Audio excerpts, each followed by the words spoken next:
The Aeneid is like the prequel to Rome's founding story. It was written by Virgil during the Augustan period and was most likely created to honor the accomplishments of Roman civilization by linking the Roman people to the ancient myths and fate itself. The story itself is incredibly long and complex, so not all the details will be covered. But first, some context. Basically, the Greeks were at war with Troy, and one day, they decided to be a little silly and sent a totally not suspicious huge wooden horse to the Trojans. The Trojans then decided to let the horse into the city, thinking that all the Greeks had fled, and the Greeks then snuck out of the horse and pillaged the city. Aeneas, one of the few survivors of the sack of Troy, flees the city with his father Anchises, his son, and his wife Creusa. Creusa is lost somewhere along the way, and Aeneas continues without her.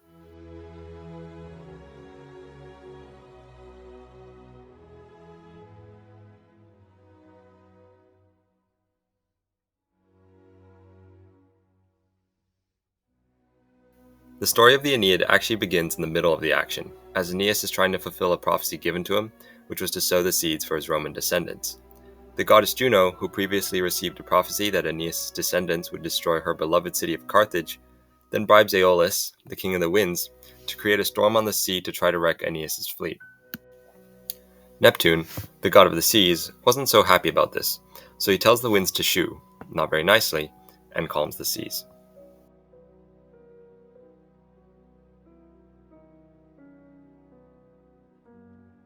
Following the storm, Aeneas and some of his comrades end up, funnily enough, on the shores of Carthage. There, he meets Dido, the queen of Carthage, who welcomes the Trojan heroes with open arms. Venus, the goddess of love and Aeneas' mother, orders Cupid to make Dido fall in love with Aeneas. At the banquet, Dido asks Aeneas to recount his journey from Troy. So Aeneas talks about how he basically sailed around the Mediterranean, looking for the prophesied location for his city. He sailed from place to place, with his only real lead being that he would see a white pig at the location. He and his followers reached Sicily, where his father Anchises died, and then from there they were caught in the storm that blew them to Carthage. After Aeneas tells his story, he and Dido go on a hunt. Juno, hoping to use Dido to distract Aeneas from his destiny, sets Aeneas up so that a rainstorm occurs during the hunt and the two end up spending the night together in a nearby cave. In the cave, Dido makes love to Aeneas and they are married.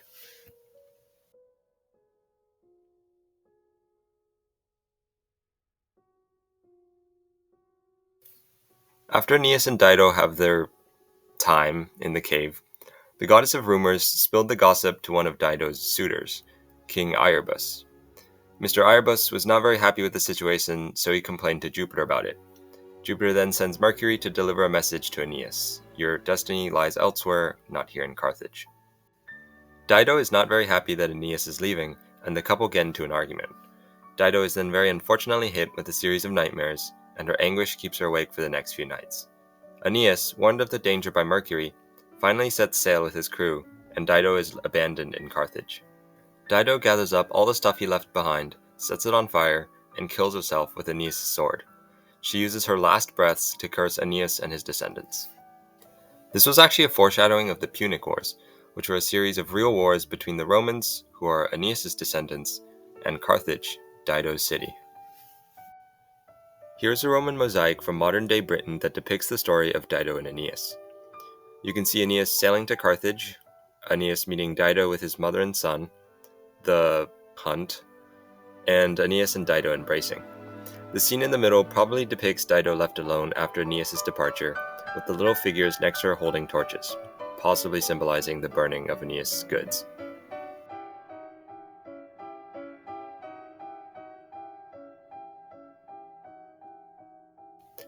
After leaving Carthage, Aeneas then sails for Italy. Upon arrival at Cumae, he receives another prophecy from the Sibyl at the temple of Apollo. He then follows the Sibyl into the underworld and meets Dido, who wasn't very happy to see him, and his father Anchises, who was pretty happy to see him. His father then shows the unborn ghosts of Aeneas' descendants, including the Alban kings, Romulus, Augustus, the Roman kings, and many more famous Roman heroes.